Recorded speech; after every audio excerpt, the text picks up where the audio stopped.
एक चीज मैं आपको बताना चाहता हूं, जो कुछ भी परमेश्वर धरती पे करता है, कुछ अचीव करने के लिए, ऐसी चीज को करने के लिए जिससे लोग ये समझ सके कि मनुष्यों में यहोवा ही प्रभुता करता है। बहुत से लोग ये सोच रहे थे, ओ पास्टर्स में ये विश्वासियों के पाप हैं। वो 101% रोंग है लोग। बाइबल कहती आज देखो, ये मेरे वचन का टॉपिक नहीं है आज, लेकिन आज मैं आपको बता रहा हूं जो मैंने आज परमेश्वर ने मुझसे बात की।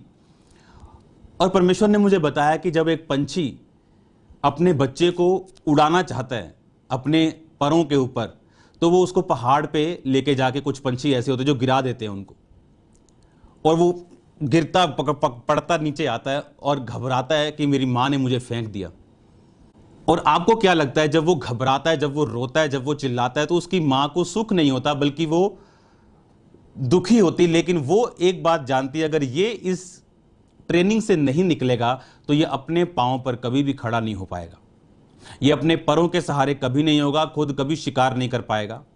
तो अब क्या हो रहा है, जो आज इस दुनिया में हो रहा है, जो चर्चिस के साथ हो रहा है, इसमें परमेश्वर विश्वासियों को जो आत्मा से भरे हुए हैं उनको दंड नहीं दे रहा। परमेश्वर कुछ अचीव करना चाहता है, कुछ हासिल करना चाहता है, और वो ये है जो मैं अब आपको बताऊंगा। एक बात मेरे को बताओ, बाइबल कहती जब एलिया के दिनों में, जब लोग जो थे वो परमेश्वर से दूर हो गए, इजाबेल और उसके पति ने, जो इज़राइल के घराने के थे लेकिन पाप करवाया इज़राइल के घराने से, और बाइबल का वचन एलिया जानता था, उसने पढ़ा था कि अगर ये लोग पाप करेंगे तो परमेश्वर बारिश को बंद करेगा, और इस वचन से उसने प्रेयर की कि बारिश बंद हो जाए।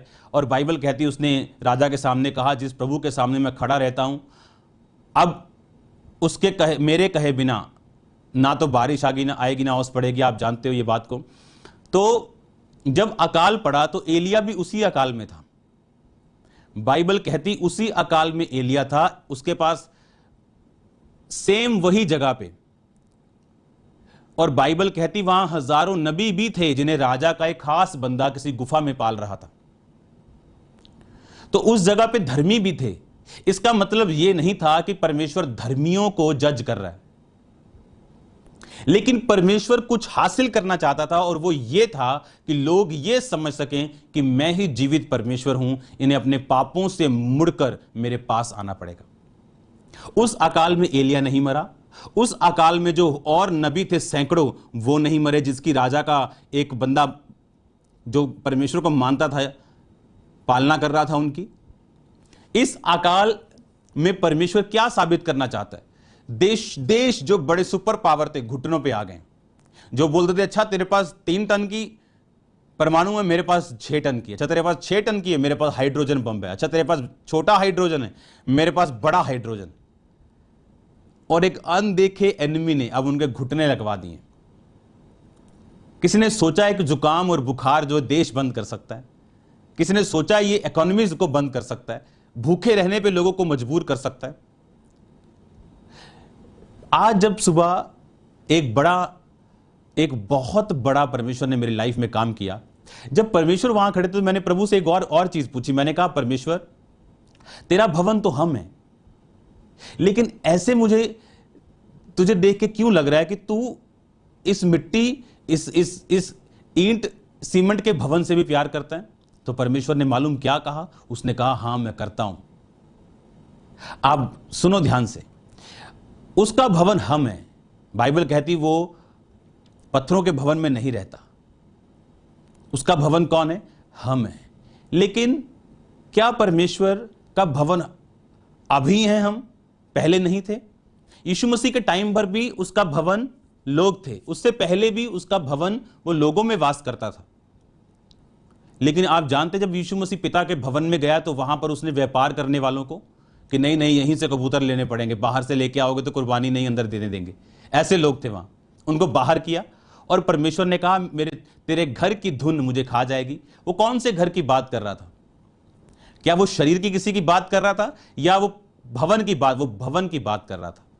तो ये बात दिमाग से निकाल दो कि परमेश्वर इन सीमेंट और इन भवनों से, इन प्यार नहीं करता। नो, वो प्यार करता है, मैं आपको बता सकता हूं। उसके भवन हम हैं, लेकिन जहां पर हम परमेश्वर की इबादत करते हैं, जो परमेश्वर की चर्चेस हैं, वो उनसे भी प्यार करता है, याद रखना। और जब आज मैं परमेश्वर को देख रहा हूं और परमेश्वर बिल्कुल ऐसे टेंशन खड़े और सामने की ओर देख रहे हैं, और उनके फेस को जब मैं देख रहा हूं तो होली स्पिरिट मुझे परमेश्वर की गहरी बातों को बता रहा है, और मैं प्रभु से सवाल पूछ रहा हूं और सवालों के जवाब ले रहा हूं। क्या जबरदस्त दिन आज चढ़ा है परमेश्वर के नाम में, और यीशु मसीह के नाम में मैं ये विश्वास करता हूं कि परमेश्वर इस वचन को सुनते सुनते आपको होली स्पिरिट से भरपूर करेगा, आपको ताकत देगा, आपको सामर्थ्य देगा, अभिषेक देगा, और उसका आत्मा आप पे उतरेगा यीशु मसीह के नाम में, और परिवर्तित होंगे। हर डर आपकी जिंदगी से खत्म होगा, बीमारियां खत्म होंगी, और परमेश्वर का जलवा यीशु मसीह के नाम में आप देखने वाले हैं। हालेलुया। तो एक तो मुझे यह मालूम हुआ कि नहीं, परमेश्वर भवनों से भी प्यार करता है। दूसरा कि ये भवनों के ऊपर, पास्टर्स के ऊपर जो रूह और सच्चाई से उसकी आराधना कर रहे हैं, ये खुदावंद का उसका दंड नहीं। It is wrong teaching. ये 100% रॉन्ग टीचिंग है लोगों की, और मैं हैरान हूं बहुत से लोग उस पर फेथ करते हैं।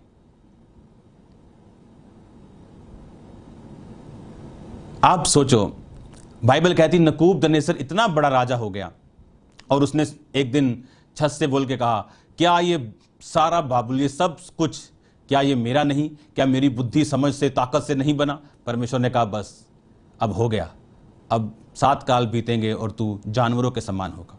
उससे गद्दी वापस नहीं ली। आज उस टाइम पे अगर एक राजा 1-2 महीने बीमार चला जाए तो लोग नया राजा बनाने के लिए राजद्रोह करना शुरू करते थे, या बातें होना शुरू होती थी।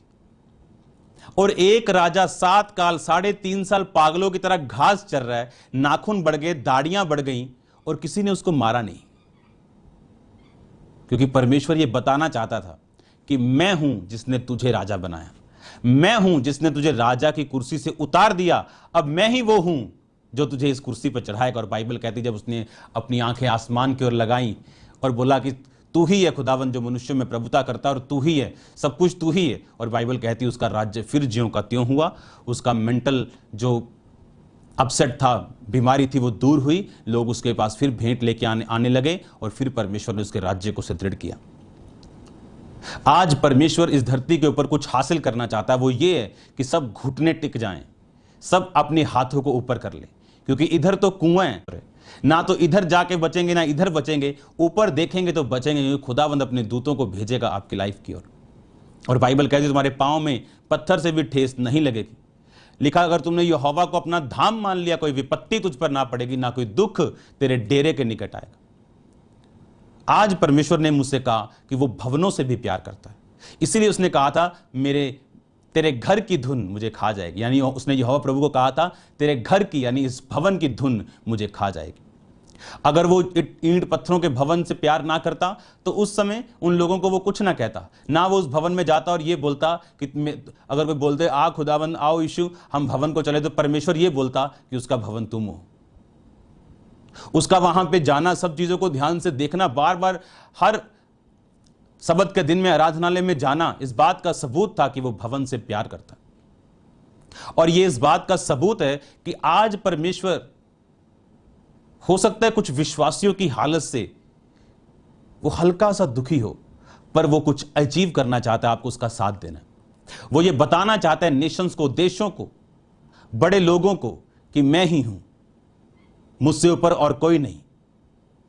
तुम्हारा कोई हथियार काम नहीं कर सकता, लाखों डॉक्टर्स कुछ नहीं कर सकते, कोई कुछ नहीं कर सकता।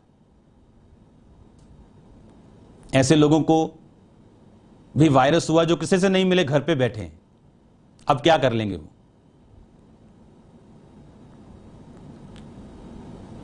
और लोग पूछते हैं कि हम क्रिश्चियन हैं, क्या एक क्रिश्चियन को ये वायरस हो सकता है? मैं ये क्वेश्चन आपको देता हूं, क्या कभी कोई क्रिश्चियन किसी को कैंसर हुआ? क्या किसी क्रिश्चियन को कभी बीमारी हुई? तो आप बोलोगे नहीं हुई, मैं बोलूंगा हुई। बाइबल कहती परमेश्वर हर एक व्यक्ति की लाइफ में अलग तरह से कार्य करता है। आपने इंडियन बड़े बड़े चैनल्स पर टेस्टिमनी सुनी होगी, जब रिपोर्टर पूछ रहा है कि बहन जी आप डॉक्टर के द्वारा कैसे हील हुए? कहती नहीं, मुझे यीशु मसीह ने हील किया। कहता ठीक है, आप जिस पे विश्वास करते हैं ठीक है, लेकिन आपको मेडिकल साइंस माननी पड़ेगी। कहती ठीक है मेडिकल साइंस, लेकिन मुझे यीशु मसीह ने हील किया। तो अगर उसको वायरस ना होता, हॉस्पिटल ना जाती, हील ना होती, तो क्या लाखों लोग एंकर समेत इस गवाही को सुन पाते? बाइबल में ये कहीं नहीं लिखा परमेश्वर ने कहा कि तू पानी में से होकर नहीं जाएगा, मैं तुझे पानी से बचा के रखूंगा, आग से। उसने कहा तू आग में से होकर जाएगा, लेकिन तेरी हालत दूसरों को जैसी नहीं होगी। तू आग पानी में से होकर जाएगा, लेकिन तू डूबेगा नहीं, आग में से होकर जाएगा, तू जलेगा नहीं। उसने ऐसा कहा। उसने ये कभी नहीं कहा कि तुम्हें कभी कुछ नहीं होगा, लेकिन उसने कहा मैं तुम्हारे साथ हूंगा, मैं तुम्हें सहारा दूंगा, तुम्हें पकड़ूंगा, तुम्हें चंगा करूंगा, तुम्हें आजाद करूंगा। यह परमेश्वर का वायदा है। हालेलुया। अगर आप बाइबल की स्टडी को ध्यान से करें तो पौलुस जो लंगड़ों को चलाने वाला, जो मुर्दों को जिवाने वाला था, लिखा उसके करीब के लोग को वो बीमार छोड़ के कहीं पे आया था। कुछ चीजें खुदावंत की महिमा के लिए, खुदावंत से उन्हें सिखाने के लिए यूज करता है। आज जो इस दुनिया में हो रहा है वो इसलिए हो रहा है कि परमेश्वर कुछ चीजों को हासिल करना चाहता है। वो ये बताना चाहता है कि वो जीवित परमेश्वर है। अगर हम वचन की बात करें, चर्च की बात करें, तो आप ये चीज इमेजिन करो कि 30 से 35 लाख लोग हर हफ्ते खामरा चर्च से वचन सुन रहे हैं। हर हफ्ते 30 से 35 लाख लोग। इसमें सारे जितने भी हमारे इंस्ट्रूमेंट्स हैं शामिल हैं, अनुग्रह टीवी से लेके, चैनल से लेके, फेसबुक से लेके, यूट्यूब से लेके। और ये गिनती लॉकडाउन के पहले से कहीं ज्यादा है, ऑलमोस्ट डबल है। ऐसी टेस्टिमनीज हमें आ रही हैं मुस्लिम नेशन से कि हमारा परिवार जो है आपका वचन सुनते सुनते उस मसीह को ग्रहण किया। तो ये तो कतई सही नहीं है, और ये रॉन्ग टीचिंग है 101% कि परमेश्वर विश्वासियों का न्याय कर रहा है। वो कुछ अचीव करना चाहता है। बाइबल कहती एलिया भी उसी अकाल में था और परमेश्वर ने बोला करीत नामक नाले में जा, कौवे तुझे खिलाएंगे। वो अपने हेवन के भंडार आपके लिए खोलेगा, वो डिवाइन हेल्पर्स आपकी लाइफ में भेजेगा। ये वो टाइम होगा जब मिरेकल मनीज को आप पाएंगे और खुदावन आपके लिए भेजेगा। ये वो टाइम है जब परमेश्वर अपने स्वर्गीय भंडारों से आपकी जरूरतों को पूरा करेगा। हालेलुया।